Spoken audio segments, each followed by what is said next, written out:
विद्यार्थी मित्रों, ग्राम्य क्षेत्रना गरीबीना कारणों जोया पछी आजे आपणे आर्थिक कारणों जोवाय छे, એટલે કે गरीबीना आर्थिक कारणों जोवाय छे અને आर्थिक कारणोमां 5 मुद्दाओ આપણે ભણવાના છીએ।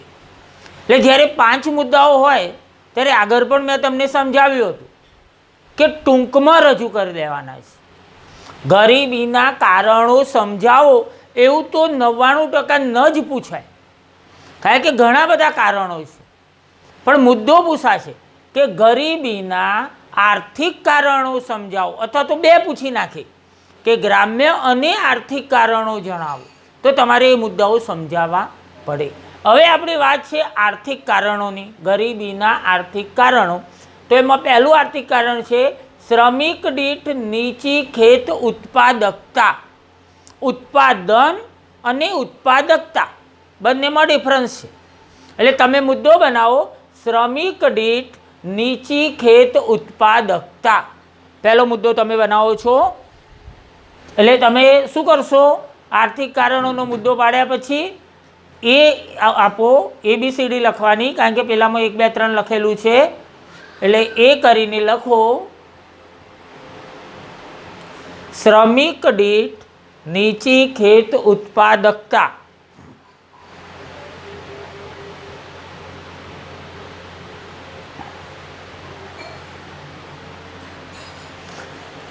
चलो विद्यार्थी मित्रों, આપણે એની અંદર જોઈએ, કારણ કે આ તો ખૂબ જ મહત્વનું કારણ છે।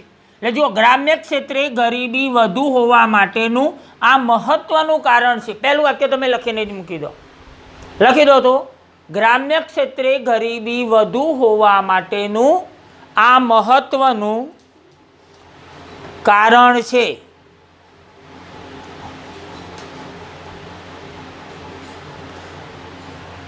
चलो हवे तमे बोर्ड पर ध्यान आपो छो, एनी अंदर जो तो कृषि क्षेत्रे सिंचाईनी सगवडोनो अभाव, तमारे बधा ज पॉइंट्स याद राखवा पड़शे। એટલે પહેલું એવું કહે છે કે સિંચાઈનો અભાવ, કૃષિ ક્ષેત્રે કેવું છે, સિંચાઈની સગવડોનો અભાવ છે। આપણે શ્રમિક દીઠ નીચી ખેત ઉત્પાદકતા, ખેત ઉત્પાદકતા એટલે ખેતી વિશે જોઈએ છે, એવો કોન્સેપ્ટ તમારામાં હોવો જોઈએ। એટલે ખેતીનું જ્યારે જોતા હોઈએ અને નીચી ખેત ઉત્પાદકતા જોતા હોઈએ ત્યારે ખેતી બાબતે આપણને કયા કયા પ્રશ્નો નડે છે, તો સૌથી પહેલાં આપણને શું નડે છે, સિંચાઈ। એટલે કૃષિ ક્ષેત્રે સિંચાઈની સગવડોનો અભાવ। જો પૂરતા પ્રમાણમાં સિંચાઈની સગવડો હોય તો કૃષિ ક્ષેત્રે આપણે ઊંચી ઉત્પાદકતા પ્રાપ્ત કરી શકીએ, પણ એ વસ્તુ આપણે મેળવી શકતા નથી। બીજું છે અપૂરતી ટેકનોલોજી। બીજા રાષ્ટ્રોની જેટલી ટેકનોલોજીનો વિકાસ ખેતી ક્ષેત્રે આપણે હજુ કરી શક્યા નથી। બીજું છે ગરીબી। એટલે જેટલી ટેકનોલોજી શોધાઈ એ બધી જ ટેકનોલોજીનો ઉપયોગ ભારતના ખેડૂતો કરી શકતા નથી, અથવા કહેવું હોય તો એવું પણ કહેવાય કે નવી નવી શોધાયેલી મોંઘી દાટ ટેકનોલોજીનો ઉપયોગ ભારતના ગરીબ ખેડૂતો કરી શકતા નથી। એટલે પહેલું આપણે સિંચાઈ વિશે જોયું, બીજું ટેકનોલોજી। શિક્ષણ અને તાલીમની ઉણપ। જે કંઈ ન કરે તે ખેતી કરે, તમારી જોડે ડિગ્રી નથી તો પણ તમે ખેતી તો કરી જ શકવાના છો। એટલે એનો અર્થ એ થયો કે તમારામાં એ વ્યવસાયની કુશળતા તાલીમ દ્વારા કેળવાયેલી નથી। એટલે જેવી આવડે તેવી ખેતી કરવાની। એટલે આપણે એવું કહેતા હોઈએ છીએ આવડે તો ખેતી, નહીં તો ફજેતી। એટલે અહીં એવું કહેવા માગીએ છીએ કે તાલીમ લીધેલી હોતી નથી અને એ લોકો ખેતી કરે તો સારું ઉત્પાદન મેળવી શકતા નથી।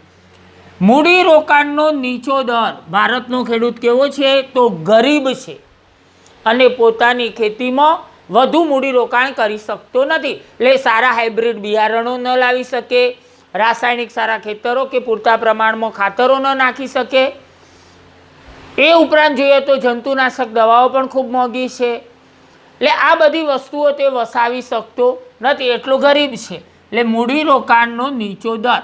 વસ્તીનું વધુ પડતું ભારણ।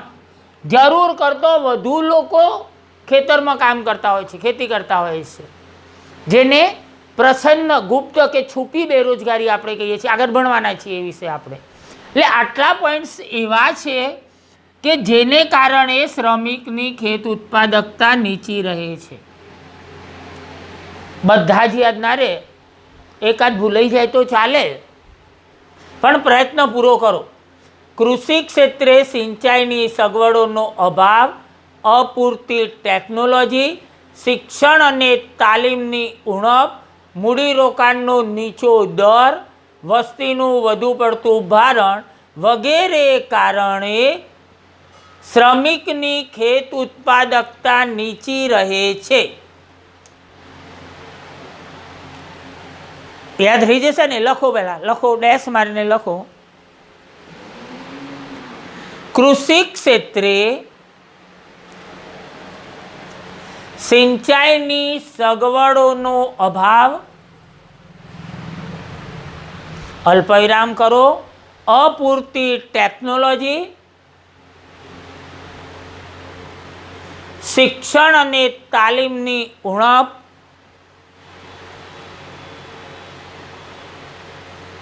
મૂડીરોકાણનો નીચો દર,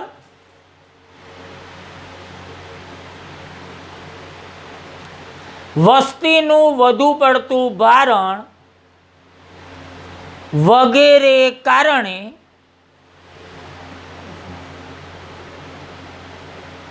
શ્રમિકની ખેત ઉત્પાદકતા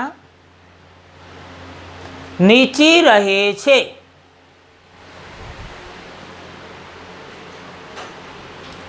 હવે જુઓ,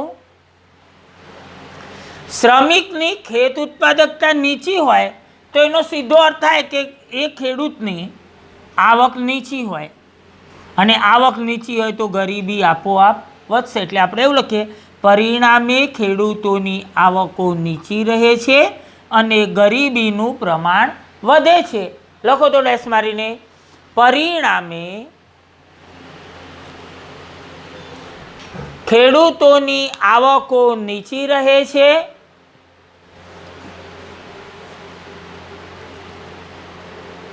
અને ગરીબીનું પ્રમાણ વધે છે.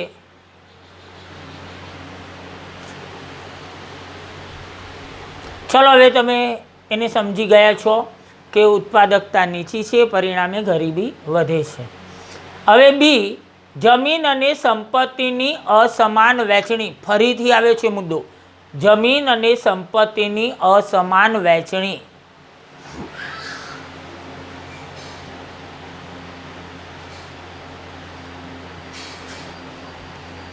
જુઓ, અંગ્રેજોના શાસનકાળથી જમીનદારોનું રાજ ચાલતું હતું. એટલે મુઠ્ઠીભર જમીનદારો પાસે ખેતી લાયક મોટા ભાગની જમીન એમની પાસે હતી. એટલે એ લોકો શું કરતા? એમને ફાવે તેવું રાજ કરતા. એટલે આપણે એવું લખીએ કે અંગ્રેજોના શાસનકાળથી જમીન માલિકી મુઠ્ઠીભર જમીનદારોના હાથમાંથી, મુઠ્ઠીભર એટલે થોડાક માણસો જોડે વધુ બધી જમીન હતી, એટલે જમીનદારો કહેવાતા હતા. અને એ શું કરતા કે એ ખેતી નહોતા કરતા, પોતાની જમીન ભાડેથી, શાંત આપણે કહ્યું હતું, એટલે ભાગ્યાઓ જોડે કાં તો ઉધેડ આપી દે, એટલે ભાડેથી આપી દે, અથવા તો ભાગ રાખતા કે પેલો ખેડૂત ત્યાં કામ કરે, પકવે, અને એમાં આટલો ભાગ એ જમીનદારને આપી દે.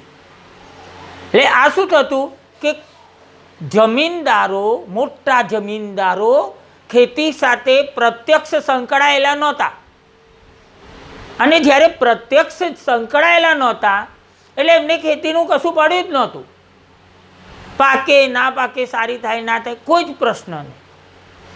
અને એના કારણે શું કરતા? એ લોકો ખેતીના વિકાસમાં બિલકુલ ધ્યાન આપતા નહોતા. બીજી બાજુ જમીનદારો રસ નહોતા ધરાવતા, કારણ કે પ્રત્યક્ષ સંકળાયેલા નહોતા. હવે જે પ્રત્યક્ષ સંકળાયેલા હતા તે ખેતમજૂરો, ભાગિયા કે ભાડેથી વાવતા જમીનદાર, એ લોકો પાસે પૂરતી આવક નહોતી, પૈસા નહોતા. જમીનદારોને રસ નહોતો અને જેને રસ હતો એની જોડે આવક નથી, પરિણામે એ ખેતીનો વિકાસ કરતો નથી.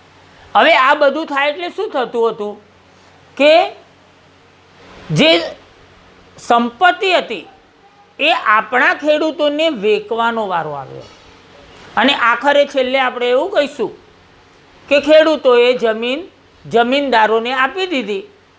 જમીનદારો બધા જમીનદારો એટલે કે પૈસાદાર થઈ ગયા, ધનિકો ધનિક બનતા ગયા અને ગરીબો ગરીબ બનતા ગયા. અસમાનતા ઊભી થઈ.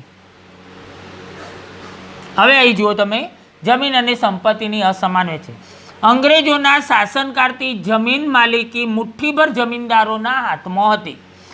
આ વર્ગ એટલે જમીનદારોનો વર્ગ ખેતી સાથે પ્રત્યક્ષ સંકળાયેલો ન હતો, ધ્યાન રાખજો. તેથી તેને ખેતીના વિકાસમાં રસ ન હતો. મેં તમને સમજાવી દીધું છે આ વસ્તુ. જમીન ખેડતા ખેતમજૂરો કે ભાગિયાઓ પણ જમીનના માલિક ન હોવાથી રોકાણ કરતા નહોતા. એ માલિક નહોતા, કારણ કે એ લોકો શું કરે, ખેતમજૂરો અથવા ભાગિયાઓ જો રાસાયણિક ખાતર નાખે અને બીજા વર્ષે પેલો જમીનદાર એને ના આપે, છાણિયું ખાતર ભરે ખર્ચ કરીને, આવક હોય તો, એટલે ખર્ચો કરે, પણ પછી પેલો જમીનદાર ન આપે તો એનું પૂરતું વળતર પેલાઓને મળતું નહોતું, એટલે એમને પણ રસ રહ્યો નહોતો. હવે શું થતું, પરિણામે ખેત ઉત્પાદન અને ઉત્પાદકતા નીચી રહેતી અને ગરીબીમાં વધારો થતો. સમજી ગયા છો ને? ઉત્પાદન પણ ઓછું થાય અને માથાદીઠ ઉત્પાદકતા કાઢું તો એ પણ ઓછી થશે. ચલો લખો, તો લખો ડેશ મારીને. અંગ્રેજોના શાસનકાળથી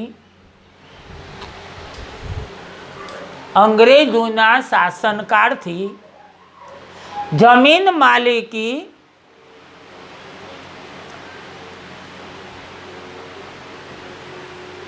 મુઠ્ઠીભર જમીનદારોના હાથમાં હતી. મુઠ્ઠીભર જમીનદારોના હાથમાં હતી. હજુ પણ ડેશ મારીને લખો. આ વર્ગ ખેતી સાથે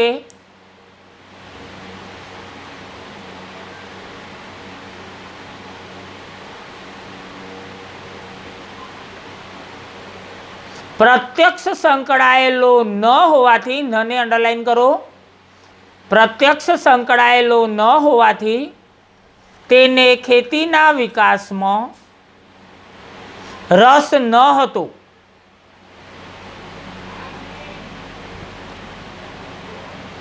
હજુ પણ ડેશ મારીને લખો. જમીન ખેડતા ખેતમજૂરો કે ભાગિયાઓ પણ જમીનના માલિક ન હોવાથી રોકાણ કરતા ન હતા.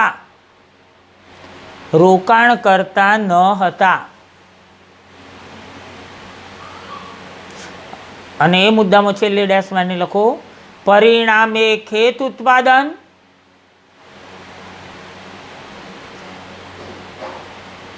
અને ખેત ઉત્પાદકતા નીચી રહેતો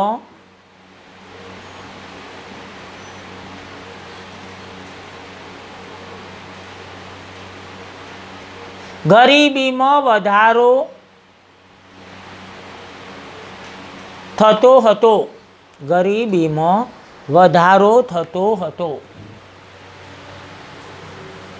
હવે ગરીબીના આર્થિક કારણોનો ત્રીજો મુદ્દો એટલે કે તમે સી દ્વારા રજૂ કરશો, નાના અને ગૃહ ઉદ્યોગોનો અલ્પ વિકાસ. લખી નાખો. નાના અને ગૃહ ઉદ્યોગોનો અલ્પ વિકાસ. વિદ્યાર્થી મિત્રો, થોડીક વાર તમે ધ્યાન આપો છો. બીજી પંચવર્ષીય યોજના યાદ રાખવું પડશે તમારે. બીજી પંચવર્ષીય યોજનામાં પાયાના અને મોટા ઉદ્યોગોનો વિકાસ પર ભાર મૂકવામાં આવ્યો. ફરી એકવાર, બીજી પંચવર્ષીય યોજનામાં પાયાના અને મોટા ઉદ્યોગોના વિકાસ પર ભાર મૂકવામાં આવ્યો.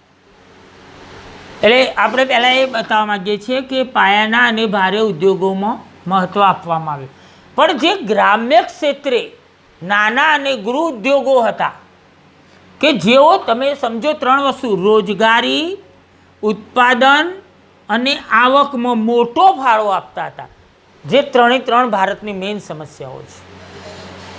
નાના અને ગૃહ ઉદ્યોગો શું કરતા? રોજગારીની તકો વધારી આપતા હતા, આવકમાં પણ વધારો કરતા હતા અને ઉત્પાદન પણ આપતા હતા, અને તેની જ અવહેલના કરવામાં આવી. આમ તો આ ભારે ઉદ્યોગોને નહીં, નાના અને ગૃહ ઉદ્યોગોને મહત્ત્વ આપવું જોઈએ. એની જગ્યાએ કોને બીજી પંચવર્ષીય યોજનામાં મહત્ત્વ આપી દીધું? પાયાના અને ભારે ઉદ્યોગોને. લખો ડેશ મારીને, બીજી પંચવર્ષીય યોજનામાં મહત્ત્વનો પોઈન્ટ છે.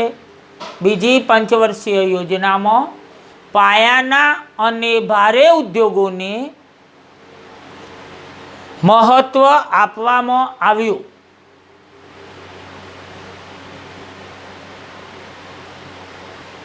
હજુ બીજું વાક્ય પણ લખી દો. ગ્રામ્ય ક્ષેત્રે નાના અને ગૃહ ઉદ્યોગો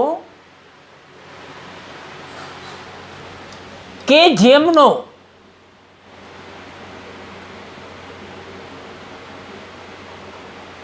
રોજગારી, ઉત્પાદન અને આવક, 3ને અંડરલાઈન કરો. રોજગારી, ઉત્પાદન અને આવકમાં મોટો ફાળો છે તેની અવગણના કરવામાં આવી. અવહેલના લખો તો બી ચાલે. અવગણના કરવામાં આવી.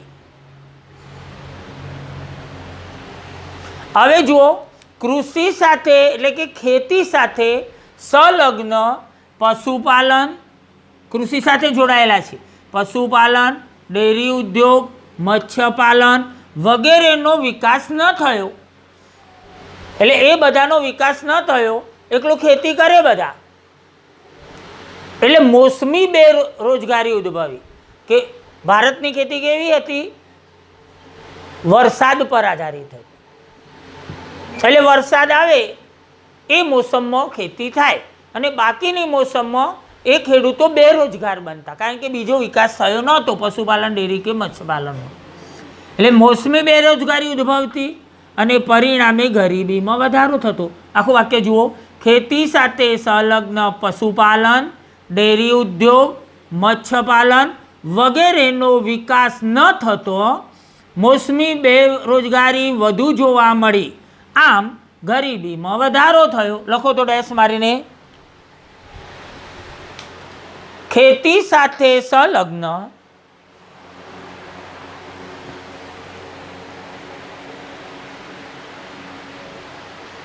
પશુપાલન,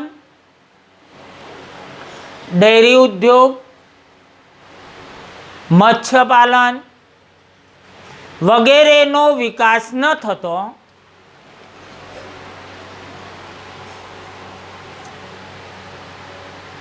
મોસમી બેરોજગારી અંડરલાઈન કરો, વધુ જોવા મળી. આમ ગરીબીમાં વધારો થયો.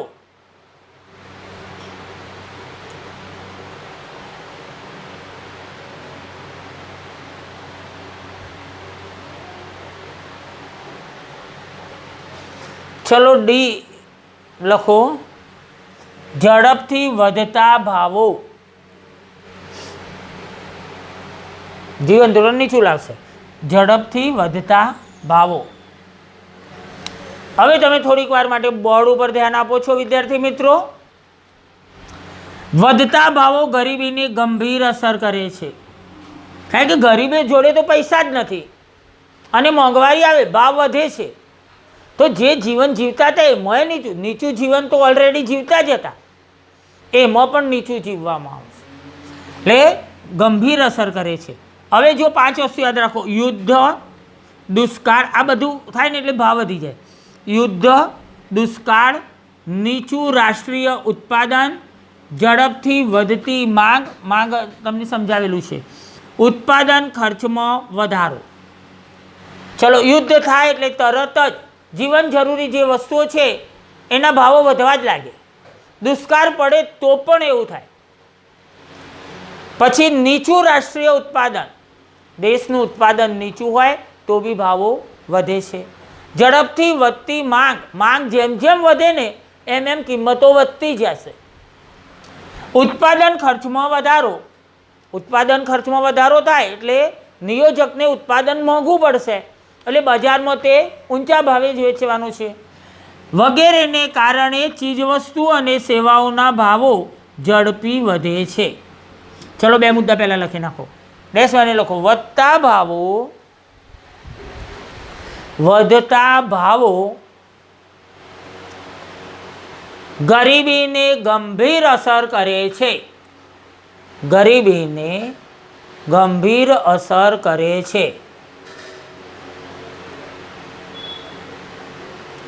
હજુ પણ ડેશમાં લખો,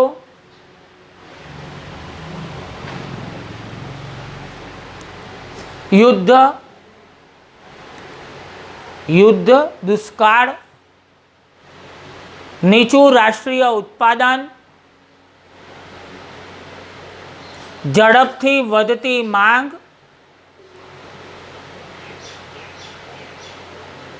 ઉત્પાદન ખર્ચમાં વધારો વગેરેને કારણે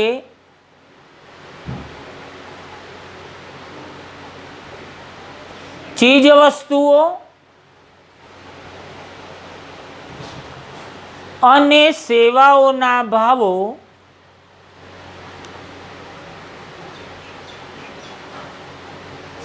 ઝડપથી વધે છે. ઝડપી લખો કે ઝડપથી, બધું એક જ થશે. ઝડપથી વધે છે. હવે બોર્ડ ઉપર ધ્યાન આપશો તમે. હવે જો ભાવો ઝડપથી વધી ગયા છે બધા, જે જીવન ધોરણને નીચું લાવે છે, કારણ કે લોકો જીવતા હતા એનાથી નીચું જીવશે. ભાવ વધતો ખર્ચ વધારે થશે અને આવક તો એના જ છે, એટલે જીવન ધોરણ નીચું આવશે અને ગરીબી વધશે. જીવન ધોરણ નીચું આવે એટલે ગરીબી વધી ગઈ. હવે લખી દેજો એક વાક્ય, પછી નીચેનું અગત્યનું છે, ફરીથી સમજાવું. ડેશમાં લખો, જે જીવન ધોરણ નીચું લાવે છે, જીવન ધોરણ નીચું લાવે છે અને ગરીબી વધે છે. હવે જુઓ, બરાબર સમજી લેજો. આ બધું થયું, બજારમાં શું થયું? ભાવો વધી ગયા. એટલે જ્યારે ભાવો વધે છે ત્યારે ઉદ્યોગપતિઓ, વેપારીઓ અને મોટા ખેડૂતોને ફાયદો જ ફાયદો થશે. મધ્યમ વર્ગવાળા મરી જશે, ગરીબો મરી જશે. ત્રણ જણને ફાયદો થાય, મોટા ઉદ્યોગપતિઓને, વેપારીઓને અને મોટા ખેડૂતોને. એટલે એ લોકોને ફાયદો થયો એટલે આર્થિક અસમાનતા પણ વધે છે. ખબર પડી ગઈ ને? ભાવો વધે છે એટલે બધાને નુકસાન જશે, પણ ત્રણ વર્ગને ફાયદો થશે: ઉદ્યોગપતિઓ, મોટા વેપારીઓ અને મોટા ખેડૂતોને. એટલે એ લોકો પૈસાદાર બની જશે, એટલે આર્થિક અસમાનતા વધશે. ચલો નોંધ કરો. આ પરિસ્થિતિમાં ઉદ્યોગપતિઓ, વેપારીઓ અને મોટા ખેડૂતોને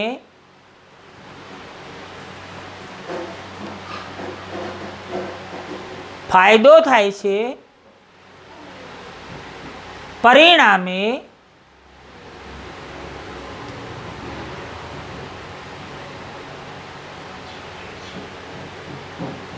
આર્થિક અસમાનતા પણ વધે છે.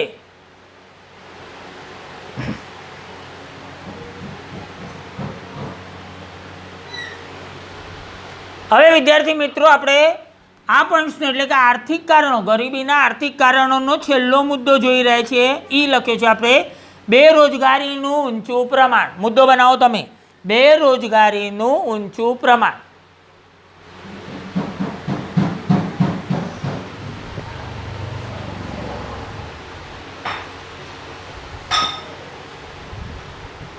હવે જુઓ તો આપણે આગળ ભણ્યા છીએ કે ભારતમાં 70% વસ્તી ગામડાઓમાં વસે છે।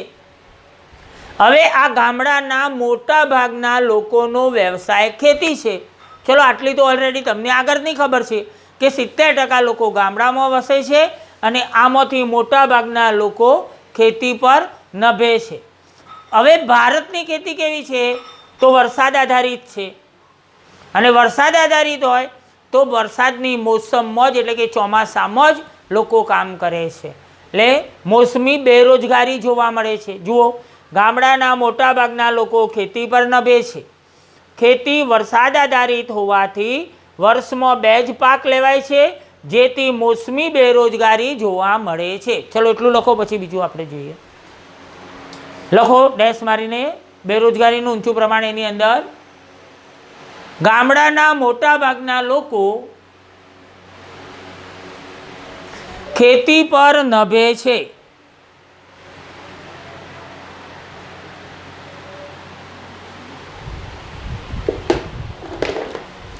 ડેશ મારીને લખો, ખેતી વરસાદ આધારિત હોવાથી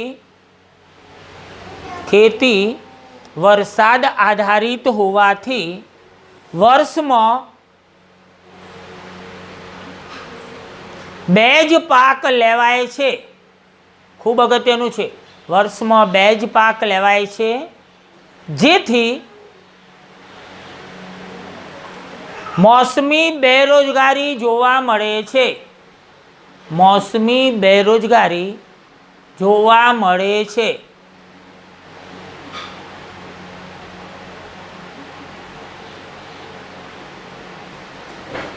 હવે જુઓ, ભારતની અંદર કેવું છે, ઝડપી વધતી વસ્તી વધારો આપણે આગળ જોયા છે અને સંયુક્ત કુટુંબ પ્રથા।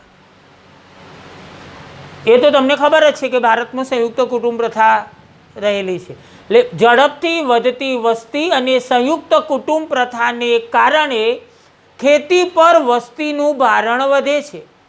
આજે જન્મેલા બાળકો મેં કહ્યું હતું કે 20 વર્ષ પછી કામ માગશે અને ખેતી ક્ષેત્રે રોજગારીની તકો તો વધતી નથી, પણ શું કરે, એમાં બધા જોઈન્ટ થતા જાય એટલે પ્રચ્છન્ન બેરોજગારી ઉદ્ભવશે। પ્રચ્છન્ન બેરોજગારી એટલે શું કે એક ક્ષેત્રમાં માણસો વધવા છતાં ઉત્પાદન વધતું નથી। 5 માણસો કામ કરે તો એટલું જ ઉત્પાદન થાય અને 8 માણસો કામ કરે તો એટલું, એટલે સીમાંત ઉત્પાદકતા શૂન્ય હોય છે। એ હું તમને મોસમી બેકારી ભણાવું, બેરોજગારીવાળો પાઠ એટલે સમજાવીશ।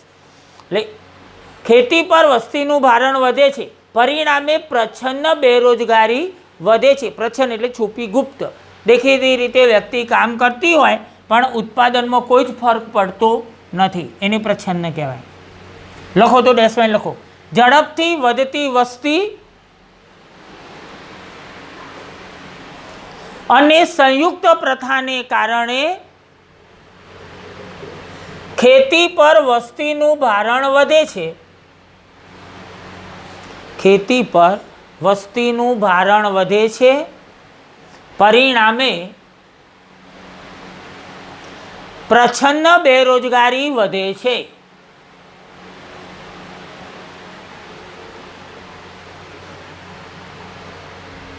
વિદ્યાર્થી મિત્રો ધ્યાન આપો, ગામડાઓમાં ખેતી ક્ષેત્રે પૂરક ઉદ્યોગો જે તમે સમજો છો, પશુપાલન ને બધા પૂરક ઉદ્યોગોનો વિકાસ, નિરક્ષરતા, શ્રમની ઓછી ગતિશીલતા વગેરેને કારણે બેરોજગારી ઊભી થાય છે અને ગરીબી વધે છે। ફરી એકવાર તમે જુઓ, આપણે આખા મુદ્દાની અંદર એવું કહેવા માગીએ છીએ કે એક શબ્દ રહી ગયો છે, ગામડાઓમાં ખેતી ક્ષેત્રે પૂરક ઉદ્યોગોનો ઓછો વિકાસ।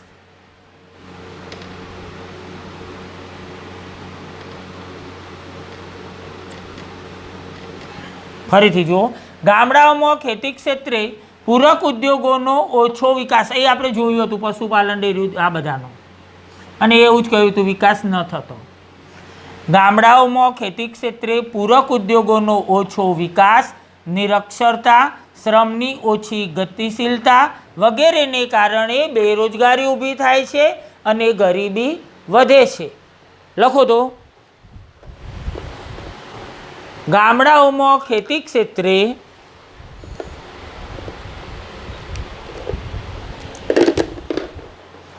પૂરક ઉદ્યોગોનો ઓછો વિકાસ, ઓછો શબ્દ લખજો, પૂરક ઉદ્યોગોનો ઓછો વિકાસ, નિરક્ષરતા એટલે અક્ષર જ્ઞાન નથી તો ખેતી કેવી કરે લોકો, શ્રમની ઓછી ગતિશીલતા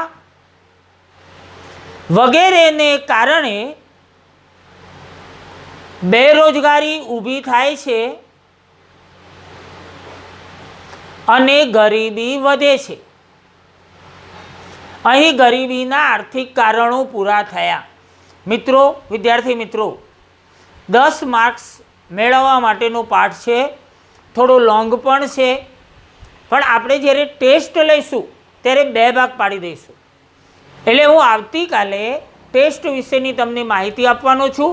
પ્રથમ અડધા પાઠનો ટેસ્ટ લઈએ, પછી પાછળનો અડધો પૂરો થઈ જાય એટલે એ લઈએ. હજુ 3-4 વિડીયો મારે મૂકવા પડશે, એટલે 4 દિવસ હજુ થશે. ત્યાં સુધીમાં આપણે એક ટેસ્ટ લઈ લઈએ. ક્યારે લેવો અને કેવો લેવો એ હું તમને આવતા વિડીયોની અંદર જણાવું છું. ઓકે, મળીએ છીએ. લાઈક કરવાનું ના ભૂલશો મિત્રો. પહેલાં લાઈક કરી દો અને શક્ય હોય તો કોમેન્ટ પણ કરો.